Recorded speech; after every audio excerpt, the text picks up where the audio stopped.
What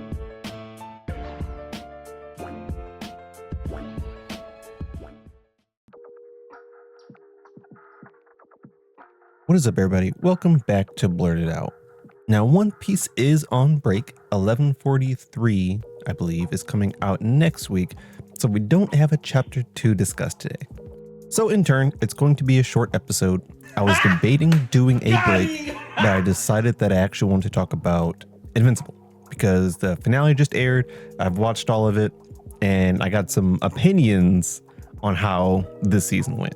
Before we get to that, I do want to note that on the main channel, we're still going to have some 3 Gatsu no Line stuff. I'm trying to figure out how I want to do it because there's a lot of episodes and not a lot of time. So I'm wondering if I'm going to have to workshop it a little bit. Rest assured, there will still be some stuff there. So be prepared for that. Now on to Invincible. Of course, if you have not seen the latest chapters or episodes, please note there will be spoilers ahead. Spoilers. So Season 3 kicked off, and let me give a history of my feelings about Invincible. The show itself, I think, is fine. There are characters I like, there are characters I don't like. There are storylines that I'm not super cool with. There are storylines that I love. And I think Season 1 was just a really good season. I think it was very solid. Season 2 was a bit weak for me, I'm not gonna lie. And to break down, like Season 1, I think it does the origin story pretty well. Because essentially what Season 1 is like, it's Mark getting into his powers, getting into his Viltrumite heritage, and then realizing who Nolan is, who Omni-Man really is. And I think they do that really well. Now we have the introduction of other characters. We have like Adam Eve, the Teen Team, Guardians of the Globe. So there are a lot of like secondary, tertiary characters introduced that may or may not matter as the series goes on. I think some are given more importance than others, which is pretty common for side characters. Like for the Guardians, you see more of Rudy than you will of like Black Samson, for example. Bulletproof is pretty much a tertiary character. Shapesmith, like a lot of those characters are going to be on the side, but then you see characters like Rex, Duplicate, Immortal. Those are more prominent characters. And honestly, I don't like a lot of the secondary characters. Like, I don't like Duplicate. I think her power is cool. I think her as a character is pretty lackluster. Immortal gets on my nerves because he shows up, screams at people, and then gets his head cut off. Every time. That's all he does. That's every single fight he's been in. He's just him showing up, screaming at somebody, and then he gets beat up. And his power is like he's super strong. He can fly. He's durable, all that stuff. And that basically he always comes back. You put his pieces back together, he'll be back. I think he got decapitated 3 times in Season 1. Like, it's hilarious because they always decapitate him. Like, there are so many ways you can kill somebody in this show. They always decapitate him.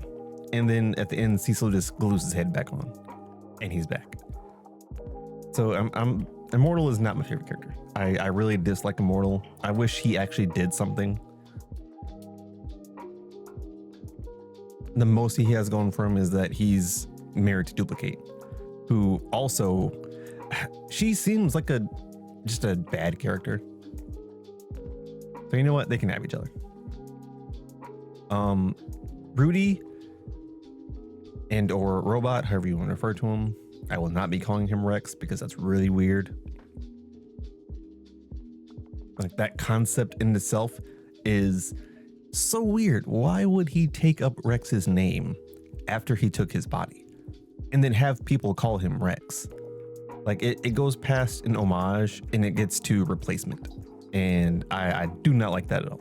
That seems really terrible. Amanda or Monster Girl is really just a character for Rudy. Like, we honestly don't get any of Monster Girl outside of her interactions with Rudy, which is sad because I think she could be an interesting character if given her own limelight.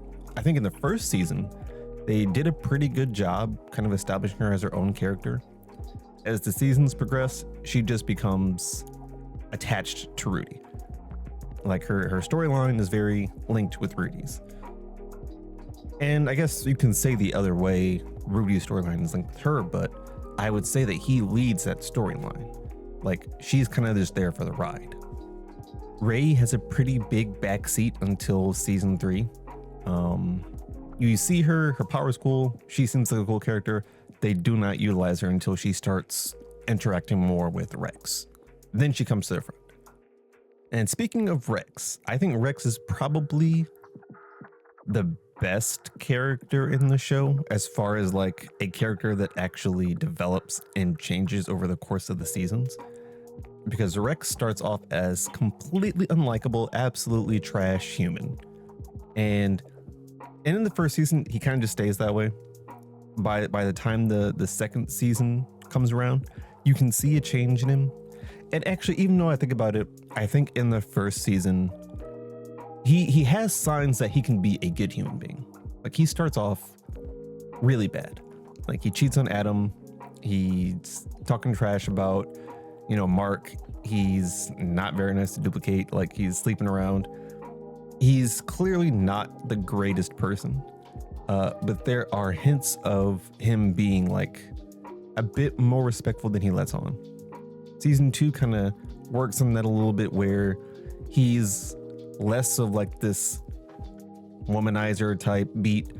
He's kind of just doing his own thing and he's chill with it. And then season 3 comes around and you really start to feel like he has changed. And I think the point of that was that, we get to this point where he has changed and then we kill him off. That's the payoff. Because we got to a point where, he's dating Ray and he's in a what you would probably call the most stable relationship we've seen him in throughout the series. Personality wise, he's obviously trying to make a change with how he interacts with different people. He's even like on a better term with Mark. He's not as abrasive towards anybody. Like, he's just a better character. And then they kill him off. They kill him off in a really cool way where he blows himself up taking out one of the Invincibles. But they kill him off, which is really sad. Especially for like, as far as the dynamic of both the Guardians and the team, I would argue that Rex was the draw in for both of those. Whereas when you cut away to the Guardians, when you cut away to the team, you kind of want Rex in those scenes because he's the main draw. Now when you cut away, who are we dealing with? Rudy? I mean, I'm not gonna say Rudy's cool, but that's not a draw. People don't like Rudy the same way they like Rex or Monster Girl or Ray. People don't have those investments in those characters. Black Samson, Bulletproof, like there's not really another personality draw that makes those groups interesting. So I do want to see how they handle those teams going forward without Rex. And if they really just intend to insert Rudy as a Rex replacement. That would be crazy. Well, let's get to some of the more main characters, like Adam Eve. I think Adam Eve is another one of probably the better characters in the show. And I think one of the best things that they do for her, and one of the best things that she does, is that she just takes a back seat and chills by herself. Like, she doesn't hang out with the team. She doesn't hang out with the Guardians. She takes her time away from Mark. Like, she just kind of does her own thing. And she does it well. Like, I think that's something that builds to her as a character. It gives her her own time to figure things out. And she also has the kind of like side story with her parents and how that's a really rock relationship. Her parents are garbage, by the way. Her parents are absolute garbage people. And it irritates me every time she has to deal with it. Like, every single instance of them being on screen, they are terrible. And clearly her dad is way worse than her mom. I think her mom is just very complacent, is very okay with letting her dad be the way that he is, which to me is also a problem. But clearly her dad is the biggest tool of the show. So she has that kind of like side thing going on. Her main stuff is just her main story is her getting her life right, which I appreciate. Like she's going to school to learn architecture because she wants to use her powers to the most efficient way possible. And someone brought this up to where maybe she should be studying, you know, more scientific things, more like anatomy, stuff like that. But I think part of her power, and it's kind of like a secondary given power, is that she already has pretty decent knowledge of molecular structure, because like she's making stuff before. And while most of the things she makes are the constructs of, you know, the kind of like the pink constructs, we still see her, like she created buildings. She recreated the entire prison with her powers. So she obviously has understanding of some molecular structures without necessarily needing to study them. So I don't think she really needs to go down that level. I think it's more of a practical thing of learning how to use her powers that she needs, which is why she's going to like learn about architecture. We can touch on Amber a little bit because I think Amber gets too much hate. People are really upset with how Amber, especially with how she ended the relationship with Mark. And I think that it's overdone. Like, the only thing I will give is that she was a little rough when they did the whole discussion where he revealed he was invincible and she knew he was invincible, because essentially you're like, okay, I knew you were a superhero. I knew you had, you know, these responsibilities. I knew you had all of this danger and threat attached to your life. But you gotta make time for me. And it's like, okay, understandable if you feel like he doesn't make time for you. I think it's a little much to be getting on his case about it, because he's out there trying to save people. You know, it's not like he's just out there having fun doing his own thing. He's out there getting the work put in on him, trying to keep people alive. So that one, I'm like, all right, Amber, you can laugh a little bit. But for the rest of the stuff, I feel like Amber is completely in the right. Like, people don't realize that a super strong alien flew out of nowhere, gripped her up by her neck, didn't even look at her, didn't even acknowledge she existed outside of gripping up her neck, and told Mark she was going to be the first one dead unless Mark came with him. And people were like, oh, well, why'd you leave Mark? And it's like, yeah, because I almost got killed by some... She doesn't even know what Anissa looks like. That's the crazy part. Amber has no idea what Anissa looked like, and Anissa almost killed her. Point blank. And people are talking about Amber's doing too much about that. Nah. I think Amber made the right choice. That's not a life she wanted. And I think we're introducing Paul with Debbie as another example of like what it means to enter this life. Personally, I think Paul should have been gone. I think Paul should have left, because that's a lot to deal with. You have two superpowered kids who are the constant target of basically anything threatening that comes to Earth, especially Viltrumites. You have the wife who was married to a Viltrumite, one of the strongest seen on the planet, who could come back at any time. There's literally nothing that stops Omni-Man from coming back to Earth. He could come back to Earth, go to his house, see Debbie with Paul, and be like, all right, hey, Paul, let me just hold your head for a second. And just kills him. He could do that. Not a single thing would stop him. Mark would not be fast enough. Oliver would not be fast enough to stop him.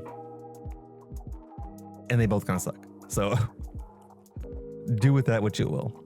But the idea of like these normal people being involved with superheroes, that's why I think Eve and Mark kind of work, because they're in the same field. And I mean, Eve even mentions that like they do this for a living. There's no surprises. There's no secrets. This is just who they are. I still think that Eve is better off on her own. And personally, I don't like Mark as a character, so I don't want him with anybody. So there's that as well. But let's talk about Mark. Let's talk about Mark, Invincible, because his performance as Invincible, in my opinion, has been lackluster. Like, when he got his powers, he was basically the second strongest being on the planet in season 1. And he was still getting rocked. And here's the thing, season 1, it makes sense. He just got his powers. He's just getting used to it.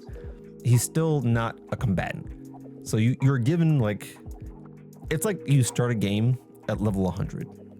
You still don't know how to play the game, but you have a bunch of tools, you have a bunch of powers and strength and stuff to play that game.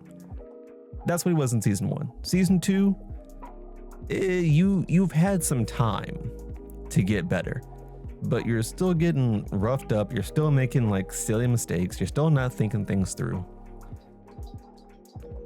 And like you're getting upset at the wrong stuff. You're reacting to the wrong stuff. Like you're not making the right decisions. I think the entire thing with Anissa where like they said we'll be back. They told Mark like once they beat him up on the bug island or the bug planet, they're like, all right, we're coming to Earth. You better be ready. Mark like 1 spent some time on the bug island, 2 went to Earth and didn't do anything about the Viltrumites coming. He just like went back to normal life. And then they pulled up and they're like, bro, did we not tell you we showing up? And that's where the whole Amber thing came in, was where it's like, you didn't tell anybody that they were coming back. You didn't tell Cecil. You didn't tell Amber. You didn't tell Eve. You just went back home. And so now they pulled up and it's a big surprise to everybody because you decided to say nothing. Like he doesn't think. And I get that he's still like, a teen. He's still maturing to some degree. He's still not mentally all there as he should be. But at some point, you got to learn to be a bit more responsible. And not to mention, he gets beat up badly every season. He's like taking core level beatdowns, where every season he's guaranteed to get beaten, despite being what should be the strongest person in the series, or at least the strongest person in the general area. For Mark's case, he's still getting beat down. And I'm like, bro, you're invincible. Like, you're the most invincible person I've seen in the show. It's crazy. And he more or less gets wins because, fights don't conclude. When you think about the win with Battle Beast, like that's season 1. The only reason he's alive is because Battle Beast was like, all right, I'm done. I'm tired. I'm going home. Omni-Man left. Like Anissa left. All these characters that could easily kill him just decide to leave at some point, which you could say that's Mark's win, but what did he win out of that? And through season 3, he's actually been training, getting stronger. So like, I think season 3 is where he starts putting in more effort to improve his combat skills. It literally doesn't matter because like, he's still getting beat up by people like Powerplex. Like Powerplex put the shock on him and it hurt his whole body. And like, it didn't take him out or anything, but the fact that he's letting people tag him like that is crazy. I can understand him getting tossed around by the other Invincibles because those are like more combat hardened characters, combat hardened versions of himself. So like, that makes sense. But man, we got to give him a fight that he can win, because him constantly losing as the main character is crazy. As the main character called Invincible is crazy. Like, bro, you got to at least beat somebody. Like, even the Maulers got the upper hand on him. The Maulers. Just 2 dudes in jumpsuits who are really smart. Like, you gotta bring the game up a little bit. And that, I think ultimately with Conquest at the end of season 3, I do think his win is kind of a Mickey because he has Adam Eve there. If Adam Eve wasn't there, he's getting mopped. Absolutely destroyed. And even with Adam Eve there, I think it's still a bit of a Mickey, but I'm willing to give it to him because he basically Deku'd himself to try and get Conquest down.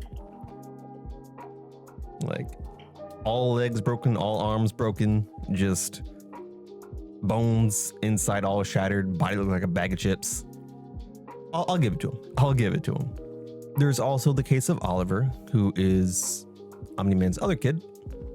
Oliver is, here's the thing, I don't really like the child aspect of Oliver. I just find it annoying. And I mean, it's supposed to be, he's a kid, he's supposed to be annoying. It's kind of grating every single episode. There are some episodes where I think it's done a lot better. Like the episode where he's questioning how basically Omni-Man did good and bad.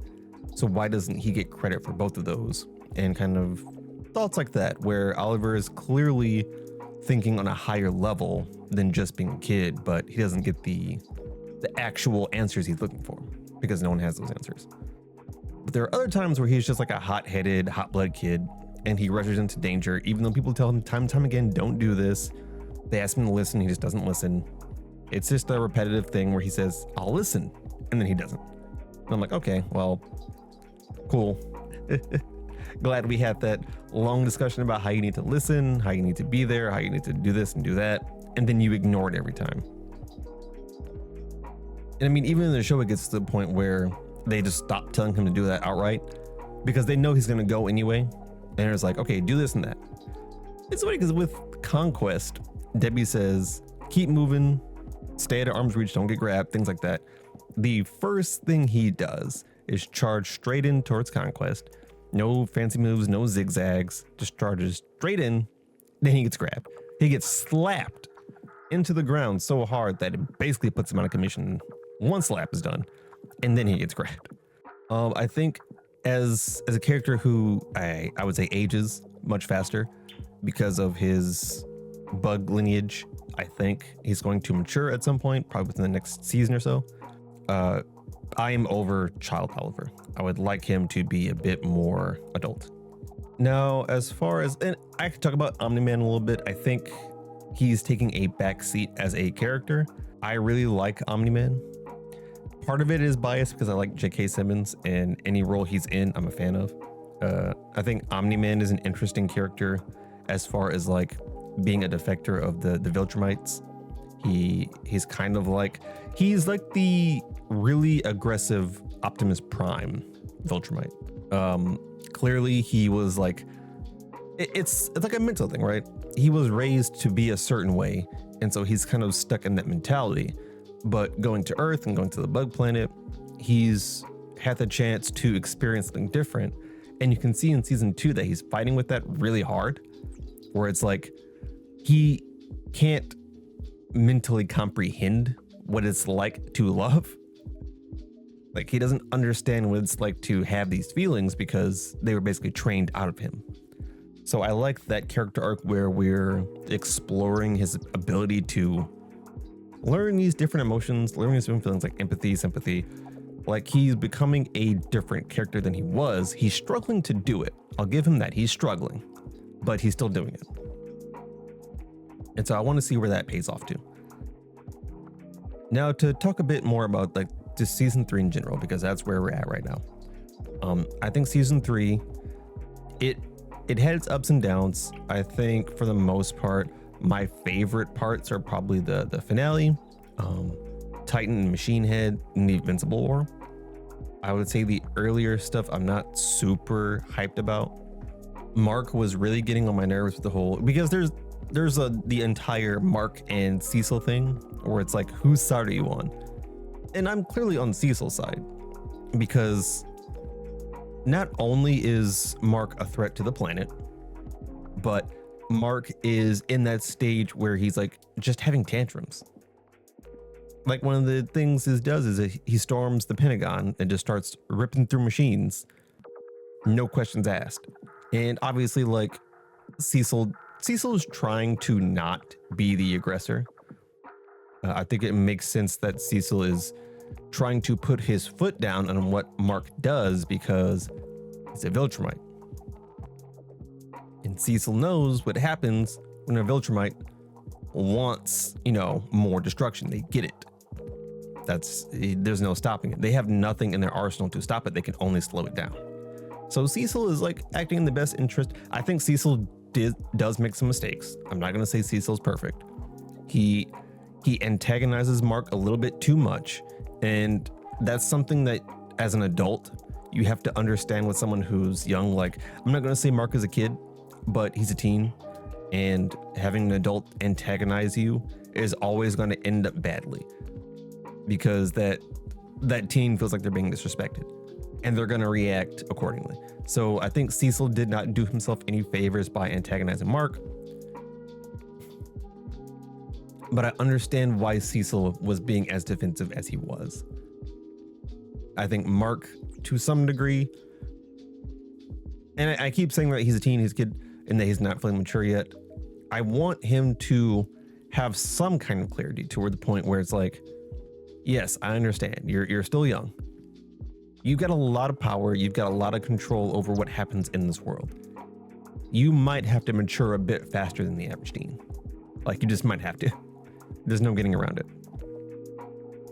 So I'm on Cecil's side with that. And I think Mark by the end is kind of coming around. He's always going to hate what Cecil does, but I think he's starting to understand that some of it is kind of necessary. I think Cecil ended up saving Mark, Oliver, Eve, a lot of people multiple times this season, despite some of the rougher stuff he's been doing. So I feel like he's owed that credit. I thought the Powerplex plotline, it was interesting. I think Powerplex and that entire thing, as far as him as a character, he annoyed me because, like, I get it. I get where he's coming from. But once you introduce a kid to the mix, all bets are off. Y'all are just being stupid now. So him and his wife, idiots, trash characters. I understand, like I said, the point he's coming from. I think he was just so mentally distraught from what happened that it ate away at his rational judgment. And then his wife did not help. His wife was just chipping away at whatever was left of that rationality every chance she got. And that's how they ended up in positions they ended up in. The Titan and Machine Head plotline, I think, like I said, was one of my favorites. I love those two characters. I don't really care about the order as much as I do those specific characters. I like the fact that Titan has basically, he's standing as a good bad guy where he's trying to do good by doing bad. I respect that. And Machine Head is just hilarious. Like, I always harken back to the first season where he tells Titan he's gonna grind him up and use him to pave his driveway. That's hilarious. That is absolutely hilarious. And in case you don't know, Titan's ability is to basically coat himself in rock. So he's basically gonna grind up his rocks and use them for his driveway. That's too funny. But they come back in season 3, basically to overtake the Order. Machine Head is out of prison. Titan is out of the Order and kind of a step away from the bad guy syndicate. So he can still operate the way he wants to, but he doesn't have to necessarily report to the big bads, which is good. There's some side plots with Amber and William that are cool. I'm not gonna dive into them because I didn't really care about them. They weren't that important to the main storyline. Outside of, like, Amber's moved on, William's still with his guy. You know, they're just living their lives. I couldn't care less about Duplicate's story and her love life with Immortal. They can do whatever they want, I guess. They have plans to, like, get married and have kids. Based on one of the episodes where basically Immortal is king for eons, apparently, that doesn't end well for him. He doesn't just have a family, because it's almost what Nolan said in season 1. Everything you love and know will be gone. What will you have in 500 years? Kate's not going to be there.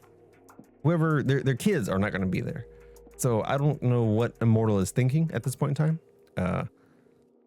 That's not going to pan out well for him. So we'll see how that goes. But something I want to touch on as I'm talking about season 3 is IGN's review, specifically of the finale, because IGN gave the finale a 4 out of 10, which is insane. And IGN is not known for making smart ranking choices. They'll just be like, this game was best of the series, 3 out of 10, or this game sucked, 7 out of 10. Like they just be throwing numbers or words. And their argument for giving the finale a 4 out of 10 is that basically you introduce a character that no one knows and you close up plot points without any real introspection. Because they're saying Conquest came in, no one knows who this guy is, no one knows his motivations, no one knows what he's about. And they center the episode on him. I'd say that, I mean, honestly, we're not supposed to just know what he's about. He's a Viltrumite. He's from a different place. He comes here and he has goals of conquest. That's his name. It's supposed to be that simple. He literally says in the episode, this is what he does. This is all they let him do. He has nothing else but conquest. And that's why he's alone and sad and depressed, because this is all he does. So to say that we don't really know anything about him, as soon as he says his name, we know basically 80% about him. So I feel like they missed the mark on that. And even so, I like Conquest as a villain. Like he showed up, he put the beat down on, he put Mark in the Blender 2.0. Like he was putting work in and he was enjoying it. He was having a good time. And if Eve wasn't there, he obviously wins, but you know, I think as far as the antagonistic Viltrumites that showed up, he's my favorite. I like the way they did him. Him basically coming up and being like, man, I'm depressed. Like all I do is conquest. I ain't got no friends, I ain't got no family. All I do is this. It is fun, but you know, I want to do something else. And he looks at like Mark and Eve and he's like, yeah, I want some of that. I see what's going on there. That seems cool. But ultimately, you know, he's a Viltrumite. He's not gonna go for that. But I think he's a good villain, and I don't see the reason we need to know like deep introspective lore about this guy when his sole purpose is to conquest. They talk about how Mark's basically trying to get over his no-kill rule, and I don't think that was ever an issue with Viltrumites. Like, obviously, Mark is not going to try and kill them. If he's fighting a Viltrumite, he already has to go all out. So it's not like he's not trying to kill them. It's more or less that he just can't. We saw on Bug Planet that he can kind of get into his bag with the Viltrumite. He did get to the point where he probably could have killed her, but then he just gets stabbed instead because he hesitates. So the problem is there. Conquest was not the villain that was going to change that rule, because he couldn't beat Conquest. So it doesn't even get to the point where it's like, oh, I have to kill him, because first you got to beat him. And that doesn't happen unless Adam Eve's there. So I don't think that was the point as well, even though IGN hammers aggressively that the whole reason Conquest was here was to basically add validity to Mark's idea of killing villains. That's not the case. That was not the purpose of Conquest. They talk about how the ending pretty much introduced a lot of subplots that aren't exactly interesting, and I do have to agree with that. Like, as far as the aliens, I'm really tired of the aliens showing up. It's kind of like an old reuse thing. Like we can do without the aliens. I wanted to see Omni-Man. We didn't get to see him. They introduced Dark Blood again, and I'm somewhat interested based on who they're trying to take over, because I feel like they're trying to use Conquest as a host for this little demon man. And if that's the case, I'm 100% down. I think that would be interesting.